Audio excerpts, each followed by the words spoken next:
noite, estamos iniciando a nossa live. Eu quero cumprimentar a Adriana Jaqueline Anacleto, muito obrigada por ter aceitado o convite para estar aqui conosco. Boa noite, Adriana, seja muito bem-vinda. Boa noite, mais uma vez obrigada pelo convite, vai ser um prazer esse bate-papo. Te agradecer por dar relevância a essa temática, que é a minha temática de estudo e de atuação, que é a fisioterapia e oncologia, assim como você vai abordar a parte da psicologia também. E te antecipar assim, que eu tive alguns feedbacks bem positivos das pessoas interessadas na temática e que me surpreenderam até, mas que ficaram felizes por ter essa abordagem multidisciplinar, né? E a atuação em oncologia, ela tem isso, ela já tem esse contexto multidisciplinar e, aliás, ela só funciona e ela só é bem sucedida se ela de fato for multidisciplinar, né? É verdade.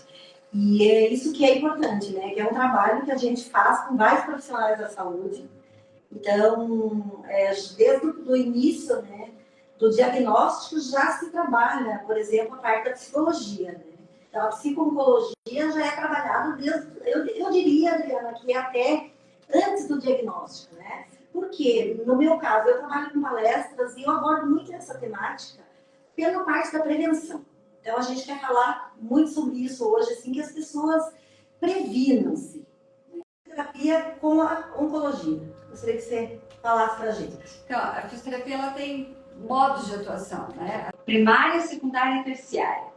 E a primária, ela ainda está se subdividindo. Essa atenção primária, né? Esse primeiro momento, essa coisa assim de avaliar o paciente e de caminhar para aquilo que a gente chama que é a detecção, né? É bem valioso também, é bem importante. Então, o que nós podemos pensar da atuação primária é esse incentivo a estimular uma vida saudável, estimular a parte de realização de exercício. A fisioterapia anda muito junto com essa prática dos exercícios orientados, acompanhados, né? Mas bastante no sentido de estimular. Sim. E de orientar, né? E de tirar hábitos que não são interessantes, né? Então, assim, a questão... A gente tem muito essa interface. Atividades que vão reforçar o sistema imunológico extremamente importantes, né? Tanto a parte do exercício, quanto a redução da carga de estresse.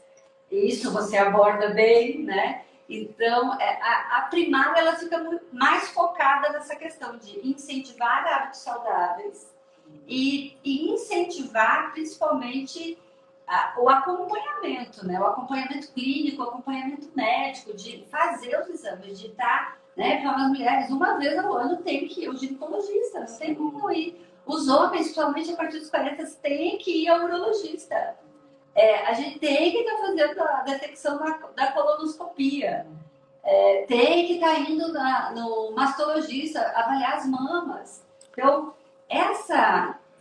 esse incentivo, essa orientação é fundamental, porque tudo aquilo que você detecta no início, você tem essa característica, a oncologia tem isso, é tempo dependente.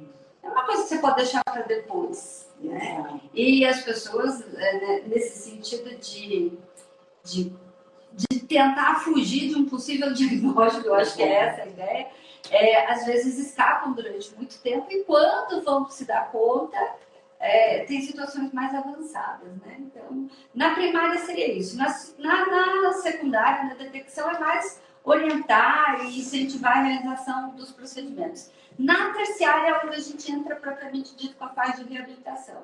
Aí a gente acompanha aquele paciente que é da parte operatória, ou está fazendo a cirurgia, ou está fazendo o tratamento que a gente chama de neoadjuvante, que é o uso da quimioterapia antes do procedimento cirúrgico, ou está no procedimento já de cirúrgico, já radioterapia. Então, existe possibilidade de tratamento, né? Ou vai fazer a parte cirúrgica, ou vai fazer a quimio primeiro, depois a cirurgia, e depois a radioterapia, ou vai fazer direto só a radioterapia, porque hoje tem recursos muito interessantes de radioterapia, radiocirurgia, aquilo que a gente chama de braquiterapia também, que é bastante utilizado nos cânceres ginecológicos. Então, assim, tem uma gama de tratamento bastante ampla, e a fisioterapia está do lado, está juntinho, está casada com todo esse acompanhamento clínico do paciente, da paciente ou do paciente oncológico.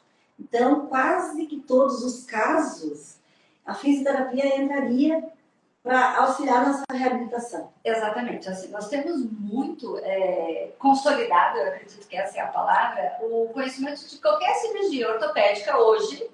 Dificilmente alguém vai operar um joelho, um quadril, um ombro, uma coluna, sem já saber que passando disso vai para a fisioterapia. Não é? Isso. Então, nós já temos isso consolidado. A fisioterapia e a oncologia é o mesmo formato. Então, pelas alterações que a doença provoca, pelas alterações que têm que ser, vamos dizer assim, que têm que ser trabalhadas na cirurgia e no tratamento, vão gerar possíveis disfunções ou desconfortos que o paciente vai precisar do acompanhamento fisioterápico na oncologia. Então, em qualquer etapa dessas, na quimio, na rádio, na cirurgia, na neoadjuvância, em todas as etapas a gente vai estar ali para e passo junto com o paciente, junto com a equipe médica também, para fazer esse acompanhamento, porque invariavelmente vai ter alterações em função do tratamento. São alterações de maior porte, de menor porte, são alterações que às vezes têm resolução rápida, às vezes a resolução é lenta, às vezes isso vai ter que ser feito um acompanhamento de longa data, ou seja, é manejo que a gente chama, mas de qualquer forma, todos esses aspectos, eles vão ser acompanhados na fisioterapia e oncologia. Muito bom. Pessoal, vocês podem fazer as perguntas, já tem perguntas chegando por aí? Então, vocês podem perguntar, aproveitem, a gente tirou esse momento para vocês. Então, é um tema muito importante, né? Falar sobre o câncer é um tema muito bom. Eu acho que a gente tem que falar, Adriana, mais sobre esse assunto, exatamente para a gente trazer essas questões, né? Da importância da prevenção e tirar, né? Aquela história de que as pessoas morrem quem tem câncer, gente. Não é bem assim, né? Então, hoje a medicina está muito avançada, né, Adriana? E as pessoas podem, sim, um diagnóstico que seja feito antes, né? Quando você previne, como a Adriana muito bem colocou, a importância, né, da gente fazer os exames regularmente, isso, nossa, aumenta muitas chances de cura. Então, é importante. E, Adriana, na tua opinião, quais são os fatores de risco para desenvolvimento da doença oncológica? Nós temos fatores modificáveis e não modificáveis. A literatura nos traz assim com grande aporte, né? Então, fatores de risco não modificáveis. A idade é um fator não modificável. Às vezes, a questão do meio ambiente nem sempre é modificável. Você não consegue modificar todos os fatores de exposição, né?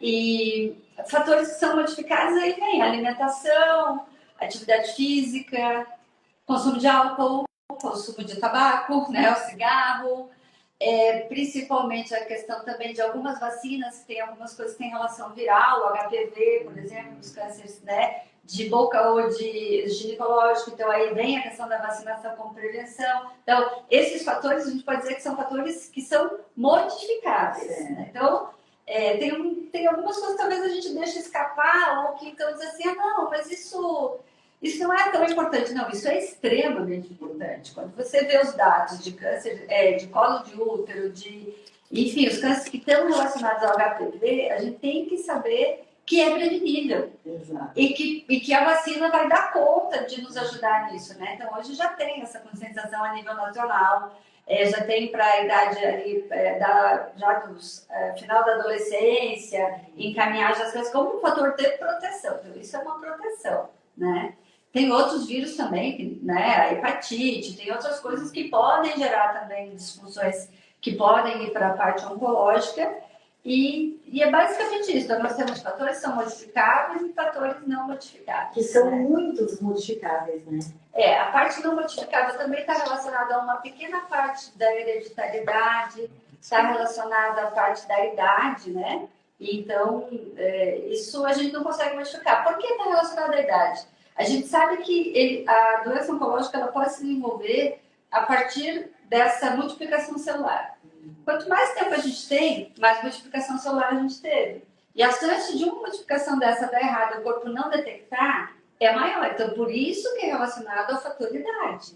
Porque aumentam as chances de a gente se expor a uma mutação, a uma alteração ali, né? E isso acabar se tornando oncológico. ou se tornando oncológico, então, ou desenvolvendo esse tumor que pode ter malignidade, né? Legal. Inclusive, antes da gente iniciar a live, a Adriana trouxe algumas questões muito importantes. A Adriana, a gente fala com ela, ela é uma fisioterapeuta médica, né? Não, fisioterapeuta, não é fisioterapeuta, muitos colegas médicos muito bons. Nossa, mas você entende muito do assunto.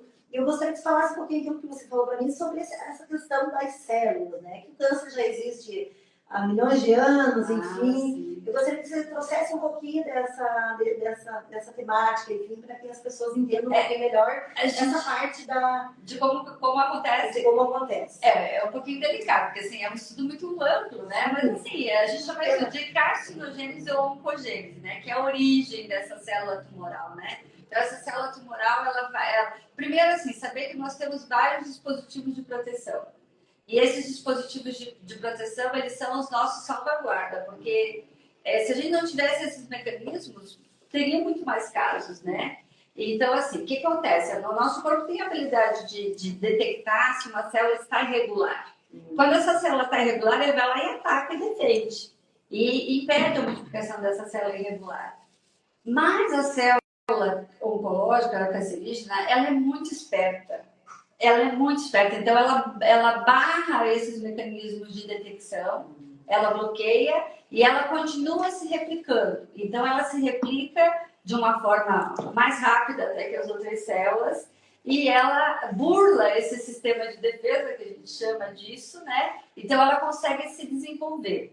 E ela vai replicando célulazinhas defeituosas, células que não são saudáveis, com uma capa de saudáveis, entende? Para burlar o nosso sistema de defesa.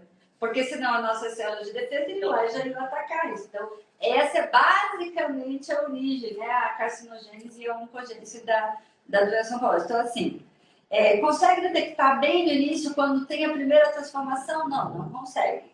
Você consegue detectar quando já tem outras sinalizações, que a gente chama de sinalizações, e que vão poder demonstrar isso já com indicadores, né? Tem exames que detectam isso, ou quando o paciente já apresenta alguma alteração, já uma manifestação física de que tem alguma coisinha errada, enfim, já está mais palpável, né? Então aí é que a gente consegue ter essa informação mais, de uma forma assim, mais prática, digamos assim, né? Uma manifestação já do próprio tumor.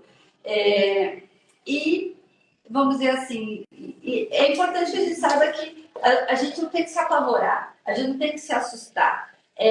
Encarar aquela célula ali, aquela estrutura oncológica como algo que o nosso corpo vai saber se defender, vai ter condições de resolver, claro, com o apoio, com o suporte do tratamento adequado. Isso é muito importante, porque o tratamento adequado ele é fundamental na resolução do problema, né? Então, os médicos que estudam, para além da formação da medicina, a oncologia, estudam a oncologia, estudam a radioterapia, estudam a parte específica da quimioterapia. Então, assim, é tudo muito específico, muito estudado, para dar as melhores soluções, para dar as melhores respostas, né? E às vezes a gente escuta assim, mas é uma doença que não tem cura.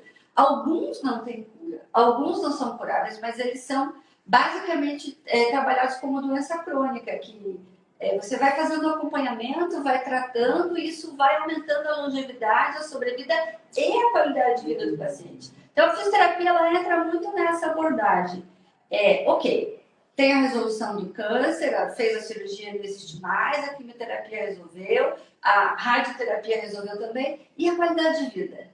E como é que está a situação, a condição desse paciente em voltar para as suas atividades, em ter qualidade de vida no seu dia a dia. Então, a fisioterapia, ela entra muito nesse olhar, nessa abordagem um pouquinho, eu ouso dizer, um pouquinho funcional, um pouquinho da funcionalidade. Como é que está a função? Como é que essa mulher está fazendo para lavar o cabelo? Como é que ela está fazendo para escovar o cabelo? Como é que ela está trocando de roupa? Como é que ela está se maquiando? Como é que ela está conseguindo lavar a louça? Como é que ela está arrumando as suas coisas? Quer dizer, o homem também, como é que ele está convivendo em casa? Como é que ele está... Vamos falar de uma pós-prostatectomia, como é que ele está conseguindo conviver com os amigos? Tem escape urinário? Não tem escape urinário? Então, assim, todo esse contexto do problema, da situação vivida pelo paciente, quais são os suportes que a gente pode dar, é que a fisioterapia e oncologia entra. E aí a gente usa vários recursos para isso, né? Então, assim como a medicina tem vários recursos para tratar, a fisioterapia também tem. Até uma das perguntas que eu coloquei aqui para te fazer, né? Quais os recursos que você utiliza no tratamento? Eu sei que vai depender muito do caso, né, da situação do paciente, mas o que seria para que a gente consiga entender melhor? Você usaria aparelhagens? Como que funciona para que a gente tenha um entendimento melhor sobre isso? Obrigada pela pergunta. A gente já vai para uma parte prática, né? Mas, enfim, a primeira coisa que a gente precisa avaliar é isso mesmo que você falou, a estrutura que foi trabalhada, né? Mas uma das grandes repercussões do tratamento oncológico, diferente de outras abordagens, um tratamento mais ortopédico, ou outra abordagem que seja, vamos dizer, uma outra atividade, a abordagem oncológica ela sempre vai ter uma repercussão linfática, porque o sistema linfático ele é afetado, como ele participa do sistema de defesa e de drenagem ao mesmo tempo, ele é bastante afetado no tratamento oncológico. Então, uma das primeiras coisas que a gente vai estar avaliando é qual é a repercussão em cima do sistema linfático e o que a gente vai ter que fazer para trabalhar esse setor. Então, saber que a gente tem circulação arterial, venosa e linfática já é um ponto importante. Essa circulação linfática, ela funciona todos os dias, então a gente produz 4 a 6 litros de linfa por dia. Então, se eu tenho uma alteração num sistema que produz líquido todos os dias, eu vou ter uma alteração na minha função. Eu vou ter uma alteração na função do meu corpo, né? E eu preciso reequilibrar essa função, porque uma parte que foi afetada, ela não vai ser devolvida. Sim. Aquela área que foi afetada, ela vai ser sempre afetada. Então, nós temos que contornar isso, nós temos que superar essa dificuldade que o corpo vai ter a partir de agora, de funcionar a partir dessa alteração linfática. Então, isso serve muito para os tumores pélvicos, abdominais e pélvicos, para os tumores de mama, próstata, né? Cabeça e pescoço também tem uma boa repercussão linfática. Então, todas essas situações, a gente vai primeiro olhar essa repercussão. Então, a questão da cicatriz, e depende um pouco de que etapa o paciente está. Por exemplo, está fazendo a radioterapia, tem uma lesão de pele que a gente chama de radiodermite, que é um efeito da radioterapia e que não depende da radioterapia, depende do tecido, depende da pele do paciente. Então, ou depende da combinação dos dois, da rádio e do tecido. E aí a gente tem um recurso que hoje é maravilhoso, chama fotobiomodulação, que a gente usa ou laser ou LED para tratar esse tecido durante o percurso da radioterapia. A gente usa muito o intraoral também, quando o paciente apresenta mucosites ou alterações de mucosa no tratamento, que é uma infinidade de alterações que vão acontecendo. Nos casos, por exemplo, o paciente já está operado, já terminou a radioterapia, então a gente tem uma série de recursos, usa laser, usa LED, taping, é uma fitinha que a gente usa muito para trabalhar essa mobilidade do tecido, usa muito a mão, né? Então, existem técnicas de drenagem, de mobilização que são específicas, que a gente utiliza, que vão ativar e melhorar a condição do sistema linfático. Tem um outro recurso que a gente chama de pressoterapia, que é bastante importante para a ativação desse direcionamento do fluxo linfático, né? Então, a gente usa um equipamento grande que a gente tem no nosso serviço que chama pressoterapia. O que mais que eu estou esquecendo? A gente usa algumas coisas com eletromodulação, que a gente chama também, principalmente nos casos de intestino, nas redes actínicas. Enfim, a gente tem uma gama de recursos que vão desde a eletroterapia, pressoterapia, a ondas de choque, é um tratamento bastante com bons resultados na fibrose, porque quando desenvolve o linfedema, afetou o sistema linfático, desenvolveu o linfedema, ou seja, aquele líquido não está mais drenando e fica acumulado por algum tempo, esse tecido vai se modificando em forma fibrose. Então, agora a gente está usando já a terapia de ondas de choque como um recurso para como se fosse remodelar essa fibrose. Então, para a gente renovar esse tecido. E isso é uma grande novidade, porque por muito tempo a gente tentou várias outras coisas e o resultado era muito pequeno, a modificação era pequena, então pacientes ficavam durante muito tempo tratando com poucos resultados. Hoje já não, a terapia de onda de choque ela já veio para dar uma modificada nisso. Ela tem o mesmo princípio do disparo, por exemplo, sabe aquela técnica que usa para a litotripsia, que é a quebra da pedra renal?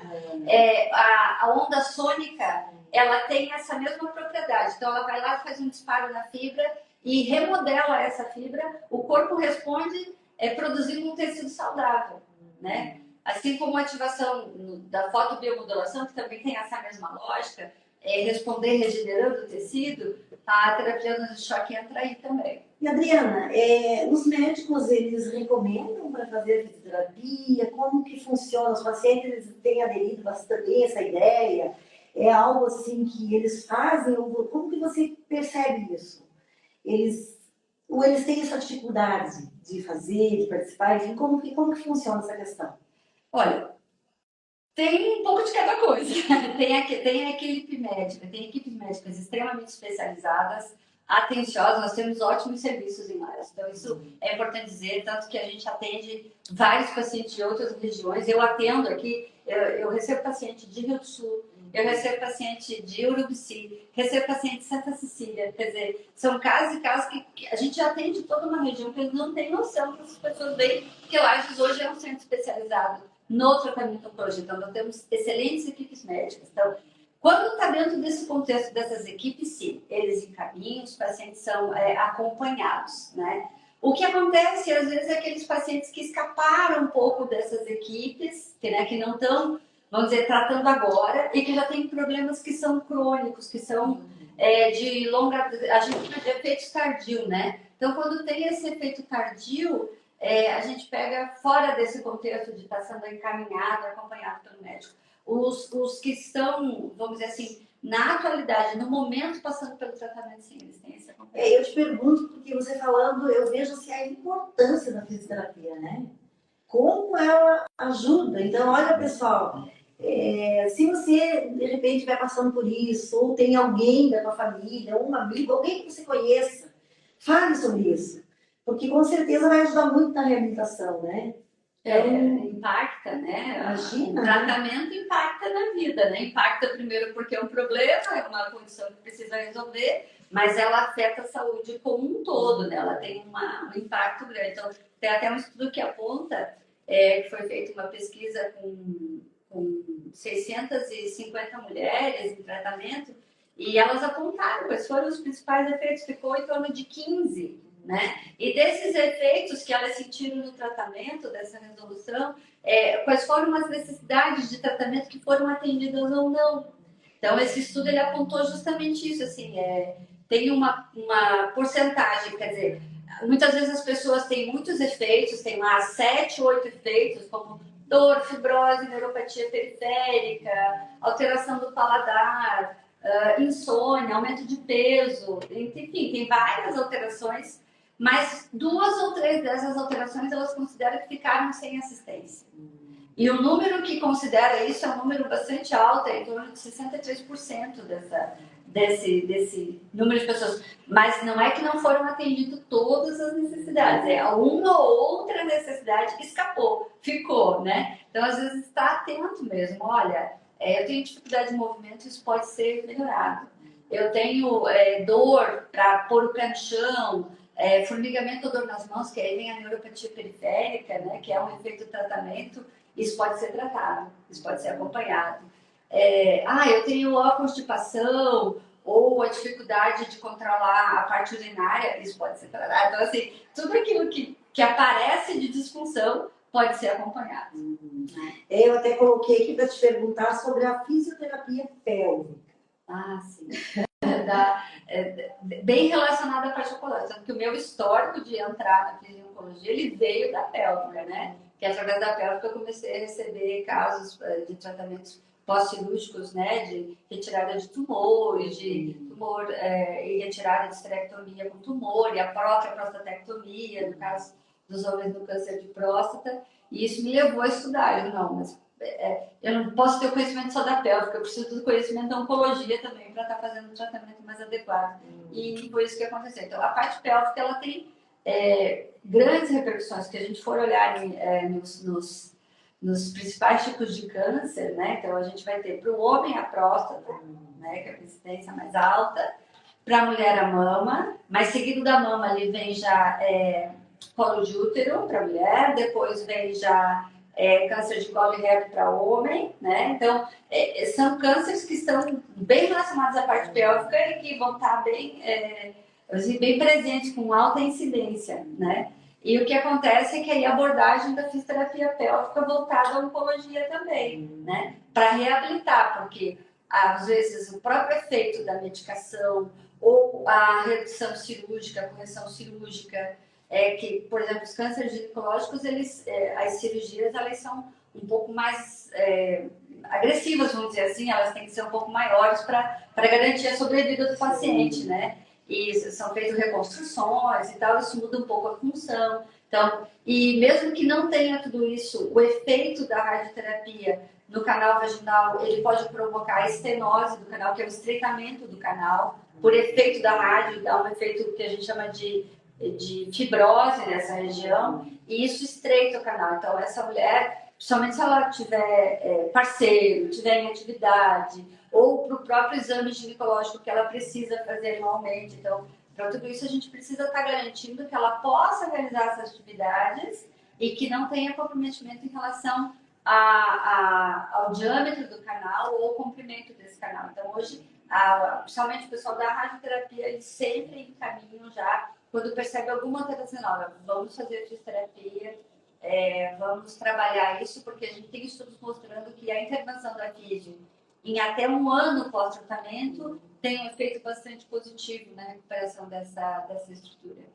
E aí entra a bexiga, intestino, né? Então a gente entra com tudo isso na fisioterapia pélvica. Você atende normalmente quantas vezes? Como funciona quantas vezes por semana? Vai depender, claro, muito dos casos. Depende. Né? E uma coisinha que eu esqueci de falar, na pélvica a gente tem um recurso que é maravilhoso, chama biofeedback. Esse eu estava esquecendo de falar.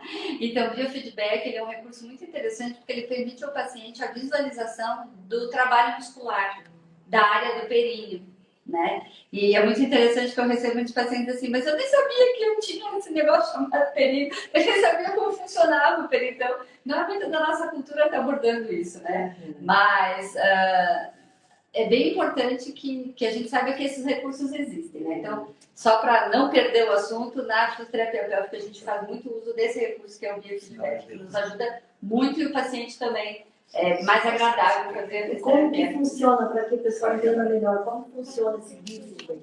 É um dispositivo que ele tem sensores, né, que são colocados nessa região pélvica, e que o paciente vai fazendo o exercício, ele vai acompanhando na tela, tanto do computador quanto na TV, na salinha, no consultório, ele vai acompanhando como é que a musculatura dele responde à contração, ao relaxamento, às atividades. Tem tarefinhas, tipo assim, é uma animação, né? É como se fosse um gamezinho. Então tem as caixinhas para poder superar aquela. Então, com a contração muscular do períneo, você determina. Então, você faz uma avaliação inicial, vê qual é a capacidade de força e tal. É técnico o negócio, mas o resultado é um game. Então, você determina o quanto que aquele músculo precisa contrair, o quanto que ele precisa manter, o quanto que ele precisa relaxar, né? Então, só que você faz isso de uma forma interativa, do jeito que o paciente está fazendo e você está acompanhando na tela a atividade do períneo, né?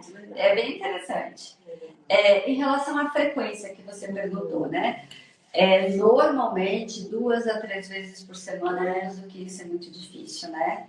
E depende da fase, às vezes o paciente está numa fase de um tratamento mais intensivo, que tem uma manifestação de fadiga oncológica muito importante, né? Então, assim, a gente tem que entrar com a atividade. Então, o que se sabe hoje, né?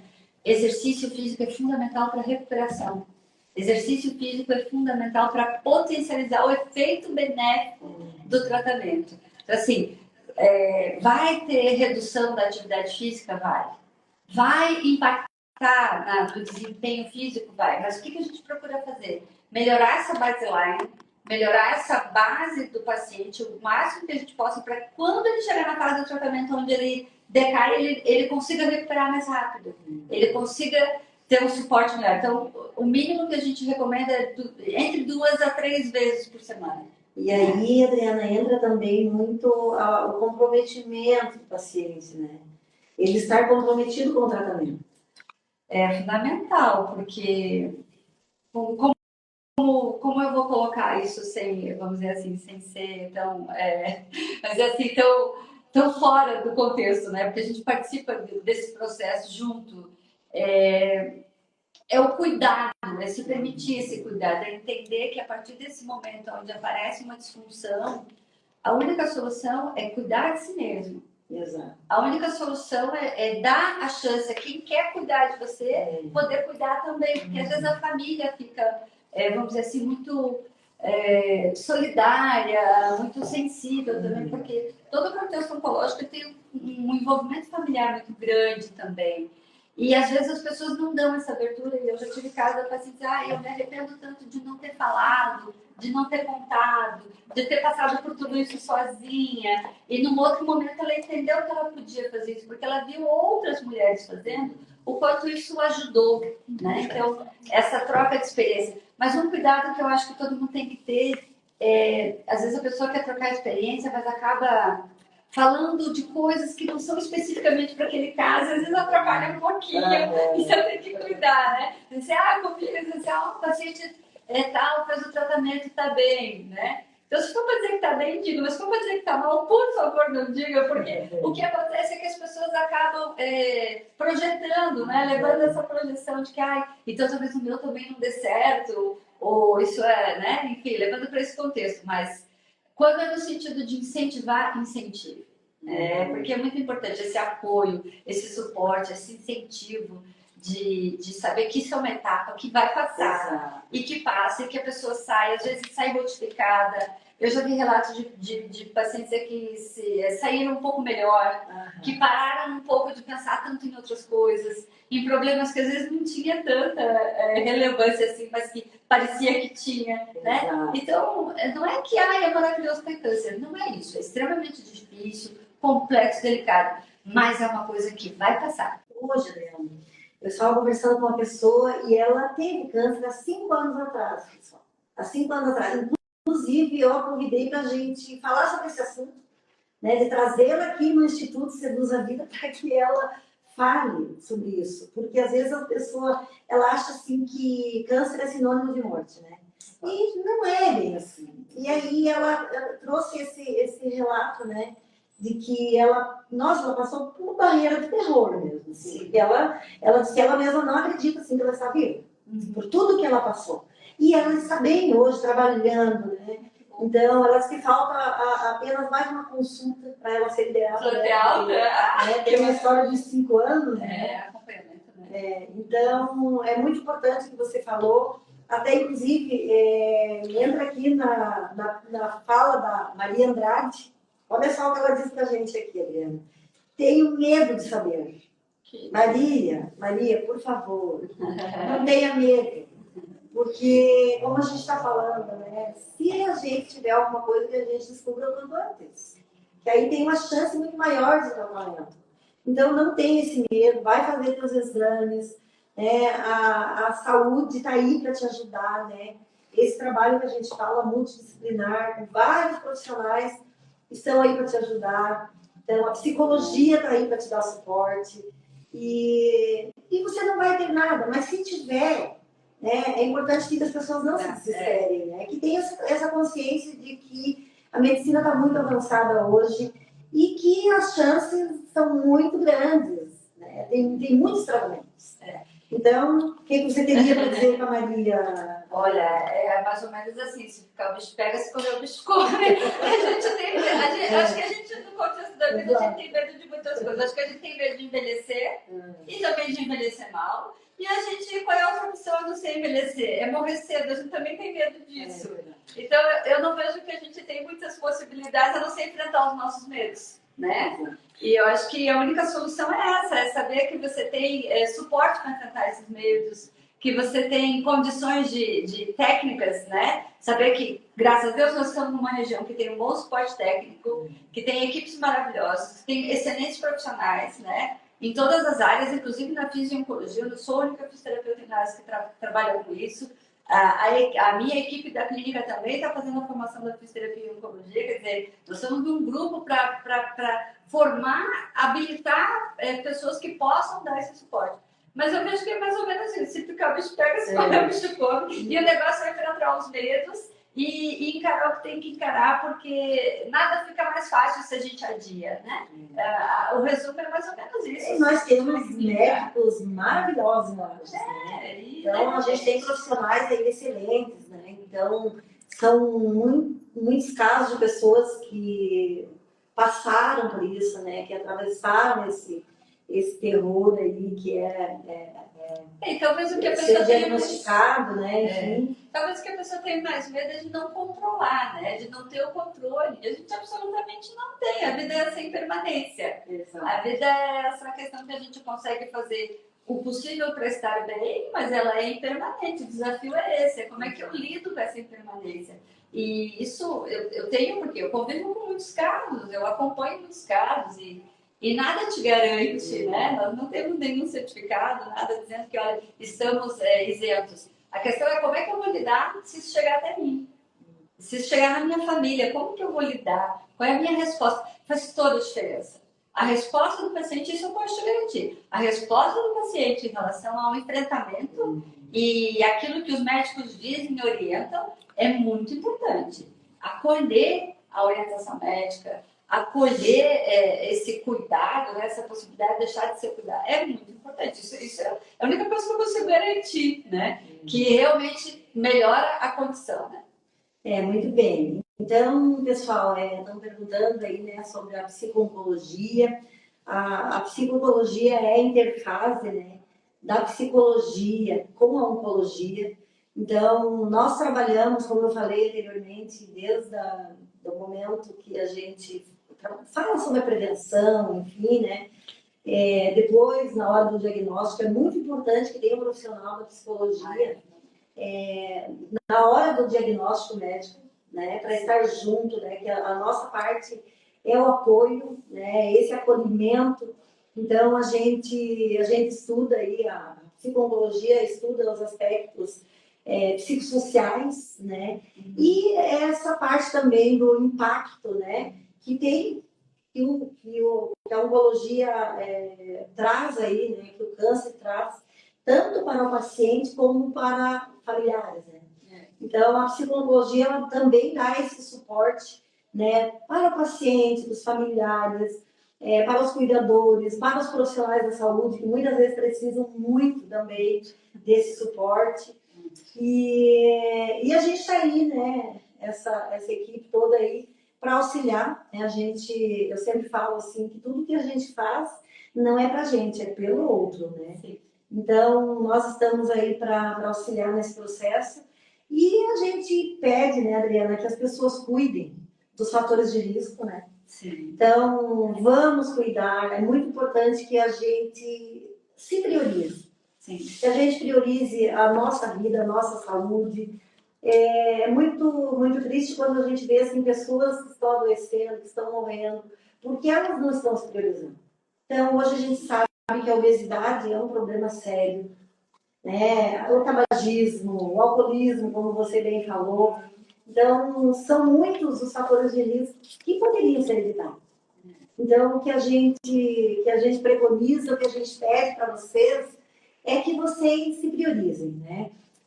Cuidem da mente, eu falo muito nos meus vídeos, né, sobre a importância dos cuidados com a mente, que quando a gente trabalha mente e corpo, né, o nosso sistema imunológico vai nos ajudar, Sim, né? Porque você trouxe também essa questão, né, das células, enfim, a gente sabe, né, que é importante esses cuidados que a gente tem com a gente, mas eu acho que a mensagem, né, Adriana, maior que a gente tem aí para deixar é que as pessoas realmente se priorizem e que vão ao médico, né? Que uma vez por ano é suficiente, percebeu que existe algum problema, que existe alguma dor, né? A minha colega, essa que eu estava conversando hoje, ela falou que sentiu dor, mas ela achou que não era nada, que era apenas uma cólica, e foi deixando, né? E quase que não deu tempo, né? Graças a Deus que ele está bem. Então, o que a gente pede, né, Adriana, é que as pessoas realmente se cuidem. Mas nesse sentido de se levar a sério, né? Se tem alguma dor, se tem algum desconforto, alguma coisa tem de errado. Então, é não se deixar tanto para depois, né? Exato. Então, apareceu tudo olhado, sem alarme, sem desespero, sem empolgar, sem todo aquele processo. Fazer esse autocuidado que você falou é fundamental. E essa questão do autocuidado também vai para tudo. É o protetor solar que a gente usa, Exato. que não dá para deixar. O pessoal da dermatologia está aí, câncer de pele, né? Melanoma, quer dizer, isso é fator de exposição. O câncer de pele, inclusive, está quase tudo pouco. Né? Lesões de boca, às vezes a pessoa fica com uma lesãozinha ali na boca. Gente, mais de 2 meses não curou, tem que investigar. Ou vai investigar antes de deixar os 2 meses. Apareceu alguma coisa na boca, tem uma prótese, tem alguma coisa. Então, assim, várias lesões, vários cânceres de língua, de cabeça, pescoço, de boca, poderiam ter uma resolução melhor, com impacto menor, se tivesse sido investigado. Mas como é que eu vou te dizer? Meio que a pessoa se protege, né? Você quer, não, depois eu vejo, alguém vai ver para mim, não. É fundamental essa vigilância. Exato. De você se perceber, ter essa autorresponsabilidade, mas sem querer pôr o peso todo no teu ombro. Essa ajuda, né? Conversa com alguém, mas vai no profissional, vai em alguém que possa orientar. E isso que você falou do sobrepeso também, né? Poxa, tá com sobrepeso, muda o estilo de vida, tem que mudar. Se fizer exatamente a mesma coisa, o resultado vai ser diferente. Então, tem que procurar atividade, né? Se movimentar até eu estava vendo os dados do IBGE dizem o seguinte: 40,3% da população tem atividade física abaixo do ideal. Então, são atividade física insuficiente. Desse 40%, que é toda a população, 47% são as mulheres. Então, muita mulher, 47% de toda a população tem atividade física abaixo. E olha que a gente pensa que todas as mulheres se movimentam muito. Não é essa a realidade. Tem pessoas que têm baixo desempenho físico mesmo. Então, isso vai interferir. Então, dá essa pensada. Será que eu realmente estou me movimentando? Será que eu não estou passando muito tempo no computador? Será que eu não estou passando muito tempo na frente da TV? Será que eu não estou deixando de fazer uma atividade que me dê mais saúde? A verdade é essa, né? E às vezes as pessoas falam, né? Mas olha, eu não gosto de fazer atividade física, pessoal, olha só. A maioria das pessoas que fazem, elas não gostam. Eu, honestamente, não gosto muito também. Ainda mais nesse frio, né, Adriana? A gente sair para fazer uma atividade física, mas a gente não faz porque a gente gosta. A gente faz porque a gente quer envelhecer com saúde. E eu acho que é isso que a gente tem que pensar. Então, eu não gosto de fazer algumas coisas, mas eu mesmo sem gostar, eu vou fazer. Eu sei que o retorno vai ser muito grande. E nós temos aqui o doutor Rogério Amaral, comentando, né? Muito conteúdo de qualidade, parabéns. Muito obrigada, doutor Roberto. Conhece muito bem. Obrigada por nos acompanhar aí nas nossas trajetórias, nas nossas lutas, né? E mais alguma pergunta? Mais algum comentário?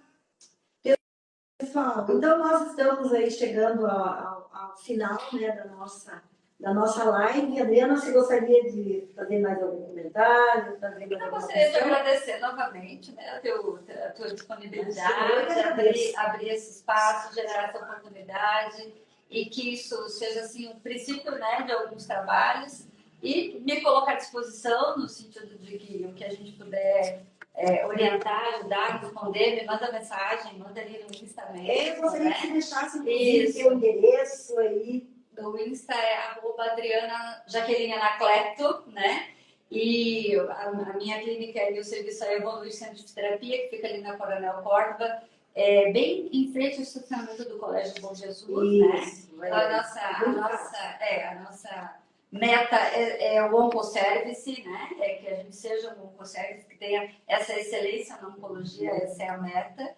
E agradecer e, da mesma forma, me colocar à disposição e que venham novas possibilidades, novos espaços para a gente estar falando disso e talvez até com atividades que a gente possa ter mais pessoas juntas, né? Isso é bom. Exatamente. Na próxima live, nós vamos convidar um médico para estar conosco também. E agradeço demais, né, a tua disponibilidade de estar aqui falando sobre um assunto tão importante e falando tão bem, né, de uma forma em que as pessoas realmente compreendem. E tem mais alguma pergunta? Vai, então. Olha só, a minha mãe não fez a mamografia. Minha mãe fez. Apareceu um pequeno mioma. Ela está em tratamento, mas bem. Será que a mãe da Deus, será que está assistindo a nossa live? Mas vai dar tudo certo, né? A gente tem certeza aí que, como a gente falou, né, Adriana, que a medicina está avançada e se precisar da gente, nós estamos à disposição. E que a pessoa tenha essa compreensão, assim, que vamos dizer assim, as alterações aparecem para a gente ir resolvendo, né? Às vezes é uma etapa do tratamento, leva aquele susto inicial, mas tem que ter calma, tem que ter tranquilidade, tem que ter isso que você falou, esse pensamento positivo, vai dar tudo certo, né? É importante investigar para resolver, é importante detectar para resolver. Então, que dê tudo certo para a Neuza, para a mãe dela, que fique muito bem, né? E se precisar de alguma coisa que esteja no nosso alcance, a gente está à disposição. Obrigada, você. Obrigada a você, Adriana. Obrigada a todos vocês que nos acompanharam. Tem mais alguma pergunta? Obrigada. Obrigada, pessoal. Valeu e até uma próxima oportunidade. Tchau, senhor. Tchau. Tchau.